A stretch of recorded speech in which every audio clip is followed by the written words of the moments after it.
É o maior credor multilateral do mundo. O Banco Europeu de Investimento disponibiliza fundos para projetos ecológicos, mas não para investimentos em combustíveis fósseis, financia a reconstrução da Ucrânia e apoia a inovação e competitividade na Europa. É uma agenda e tanto. Falámos com a nova Presidente do Banco Europeu de Investimento, a antiga Ministra espanhola Nadia Calviño, a seguir em Global Conversation. Obrigado, Sra. Presidente, pelo seu tempo e bem-vinda à Global Conversation. Muito obrigada.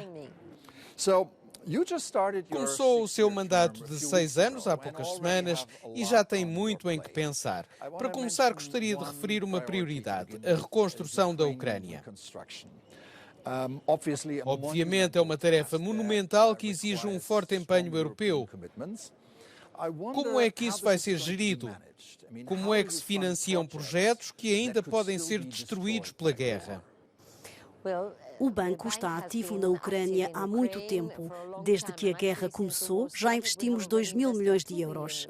Na semana passada, os líderes concordaram em reforçar o mecanismo de apoio à Ucrânia. É uma boa notícia. Vai dar mais garantias e mais poder ao grupo do Banco Europeu de Investimento para continuar a apoiar a Ucrânia e investir na reconstrução quando a guerra acabar, o mais rapidamente possível, espero. O Banco Europeu de Investimento é conhecido por muitas pessoas como o Banco Verde. Fale-nos um pouco sobre os projetos, as indústrias, os números. Os investidores ainda estão entusiasmados? Sem dúvida. No ano passado investimos 49 mil milhões de euros na transição ecológica. Penso que é muito bom. O termo Banco do Clima descreve bem a nossa instituição. Consolidamos a nossa marca e estamos a financiar todo o ciclo ecológico. Trata-se de um ciclo que tem a ver com a transição ecológica, a investigação e o desenvolvimento, a implantação de tecnologias disruptivas, até ao reforço da rede. Além disso, há também a descarbonização da indústria pesada, a eficiência energética, as tecnologias zero emissões. Penso que esta é a forma correta de apoiar a transição.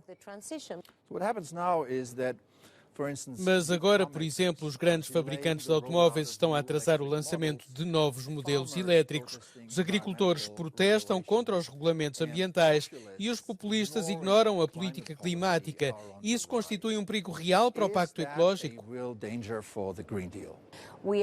Estamos numa fase de transição, as mudanças são perturbadoras e impõem custos. É por isso que o setor público, os políticos, mas também as instituições públicas, como o Grupo do Banco Europeu de Investimento, têm de acompanhar estes setores. Temos de apoiar o setor agrícola na realização dos investimentos necessários. É preciso apoiar a indústria pesada a fazer estes ajustamentos.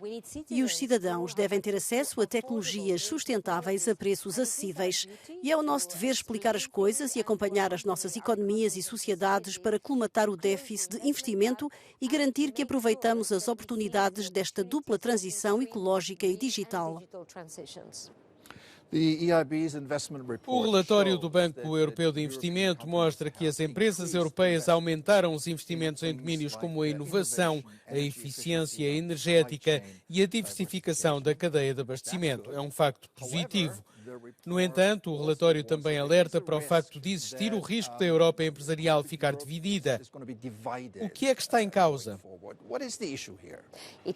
É evidente que as empresas têm de pensar duas vezes antes de realizarem alguns dos investimentos necessários. Existe uma incerteza elevada, uma tensão geopolítica que também está a limitar o apetite de risco das empresas. É por isso que o Banco Europeu de Investimento tem um papel importante na redução do risco. Quando investimos em hidrogênio verde ou numa fábrica de baterias circulares, estamos realmente a tornar esse projeto possível, porque trazemos connosco outros investidores públicos, mas também investidores privados, que veem o papel do banco como um elemento muito importante de redução do risco, mas também ao nível da análise técnica. Até certo ponto, nós garantimos que o projeto é viável. Trata-se de um bom projeto que está a mobilizar o investimento privado. Mencionou as tensões geopolíticas. Muitas pessoas em Bruxelas e nas capitais europeias receiam o regresso de Donald Trump à Casa Branca. É o seu caso? 2024 é um ano importante na medida em que milhares de milhões de cidadãos de todo o mundo vão às urnas, vão votar e decidir que futuro querem para as suas vidas e para os seus filhos, incluindo a União Europeia. As eleições europeias estão a chegar e todas estas eleições terão certamente um grande impacto nos nossos destinos.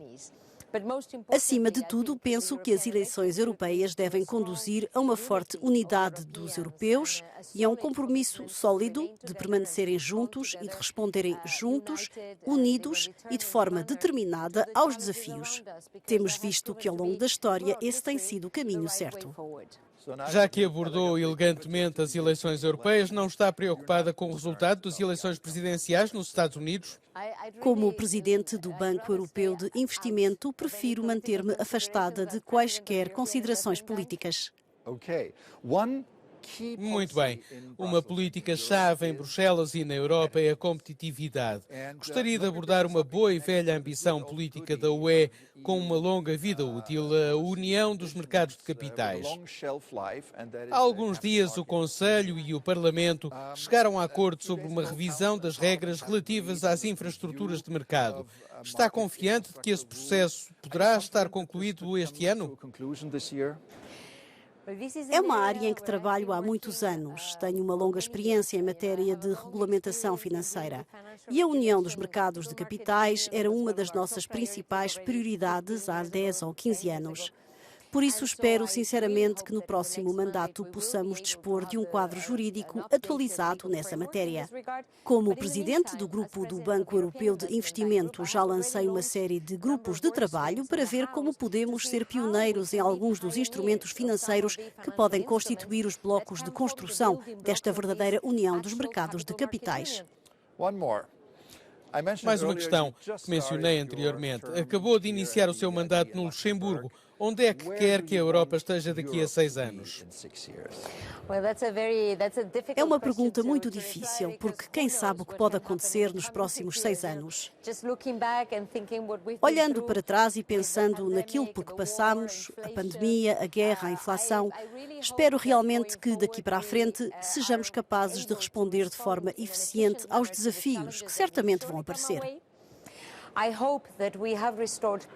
Espero que tenhamos restaurado a paz nas nossas fronteiras e que possamos, olhando para trás, pensar que este foi apenas um curto período em que tanta guerra e destruição rodearam a União. Espero que vejamos também uma economia e uma sociedade fortemente unidas, mais profundas e mais integradas na nossa União Europeia. E, claro, prosperidade, bem-estar e felicidade para os nossos filhos e netos. É uma ótima conclusão. Senhora Presidente, muito obrigado por este Global Conversation.